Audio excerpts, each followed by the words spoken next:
Praise the Lord. The best wishes to you and your family members in the name of God. దేవునికి మహిమ కలుగును గాక. దేవుని నామము పేరిట మీకును మీ కుటుంబ సభ్యులందరికీ శుభాభివందనములు. Today God promise. ఈరోజు దేవుని వాగ్దానము. చెవి యొక్కలేని ముసలిరాజు కంటే బీదవాడైన జ్ఞానవంతుడగు చిన్నవాడే శ్రేష్ఠుడు. ప్రసంగి గ్రంథము 4వ అధ్యాయము 13వ వచనం. Better is a poor and wise child than an old and foolish king. Ecclesiastes 4th chapter 13 verses. ప్రియమైన సహోదరి సహోదరులారా, ఈరోజు ఈ వాగ్దానం ద్వారా దేవుడు మనతో చెప్తున్న మాట ఏమిటంటే, ఇక్కడ ముసలిరాజుగా ఉన్నవారు సొలొమోను రాజుగా సూచించబడుతుంది. అలాగే చిన్నవాడైన జ్ఞానవంతుడిగా ఉన్నవారు యెరోబాము. సొలొమోను రాజు ముసలితనమందు తన హృదయము అన్య దేవతల వైపు త్రిప్పబడెను.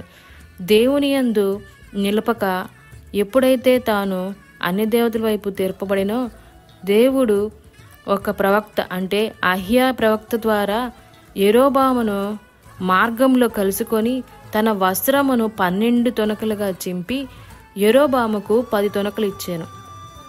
నీవు 10 గోత్రములకు రాజువగుదువని యెహోవా సెలవిచ్చి ఉన్నాడని చెబుతారు. అప్పుడు ఆ సంగతి సొలొమోనుకు వినబడింది. వెంటనే యెరోబామును చంపాలని అతను మనసులో అనుకొనగా, యెరోబాము ఆ విషయము తెలుసుకొని అక్కడి నుంచి పారిపోయాడు. సొలొమోను మరణమగు వరకు ఐగుప్తు దేశంలోనే ఉండెను. యెరోబాము ఆ బీదవాడుగా ఉన్నప్పుడు చెరసాలలో నుండి రాజ్యం మేలుకై వెలుపలికి వచ్చెను. సొలొమోను ముందుగానే ఆత్మచేత నడిపింపబడి ఇట్టి సంగతులను రాసెను. సొలొమోను తగ్గిపోయెను, యెరోబాము పైకి వచ్చెను.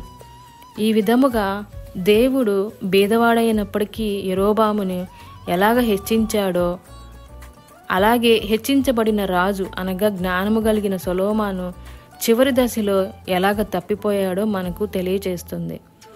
ఇక్కడ యెరోబాము బలాఢ్యుడును, పని యందు శ్రద్ధ కలిగినవాడు, అతను బీదవాడు.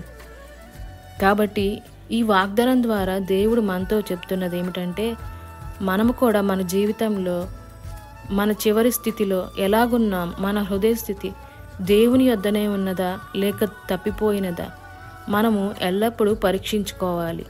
ఈ పరీక్షలో మనం ఎప్పటికప్పుడు మన హృదయాన్ని పరిశీలించుకుంటూ మనము దేవుని యొక్క రక్తంలో కడుగుకుంటూ ఉండాలి. ప్రార్థన. పరిశుద్ధుడా, పరలోకమందున్న మా దేవ, సకల ఆశీర్వాదములకు కారణభూతుడైన మా తండ్రి, సమస్తము సృష్టించిన సృష్టికర్తమైన దేవ, నీకెన్నో వందనములు, స్తోత్రములు.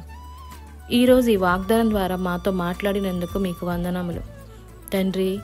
ఈ వాగ్దానం ఎంతమంది అయితే వింటున్నారో వారి జీవితంలోనూ మా అందరి జీవితంలోనూ, ఎవరైతే మేము మా జీవితంలో చివరి క్షణము వరకు అనగా నీ రాకడ పర్యంతము వరకు మా హృదయంలో ఎల్లప్పుడూ మీకు దగ్గరగా అనగా మీ సన్నిధిలో ఎల్లప్పుడూ మెలిగేవారముగా, నిన్ను ప్రేమించి నీ ఆజ్ఞలు చొప్పున నడుచుకునేవారముగా, మేము బుద్ధి జ్ఞానము కలిగి నీ యందే మా హృదయ తలంపుల ఆలోచనలు ఉండునట్లు మా కట్టి కృపను దయచేయమని నజరేయుడైన యేసుక్రీస్తు అతి పరిశుద్ధ నామమున అడిగి వేడుకొనుచున్నాము తండ్రి.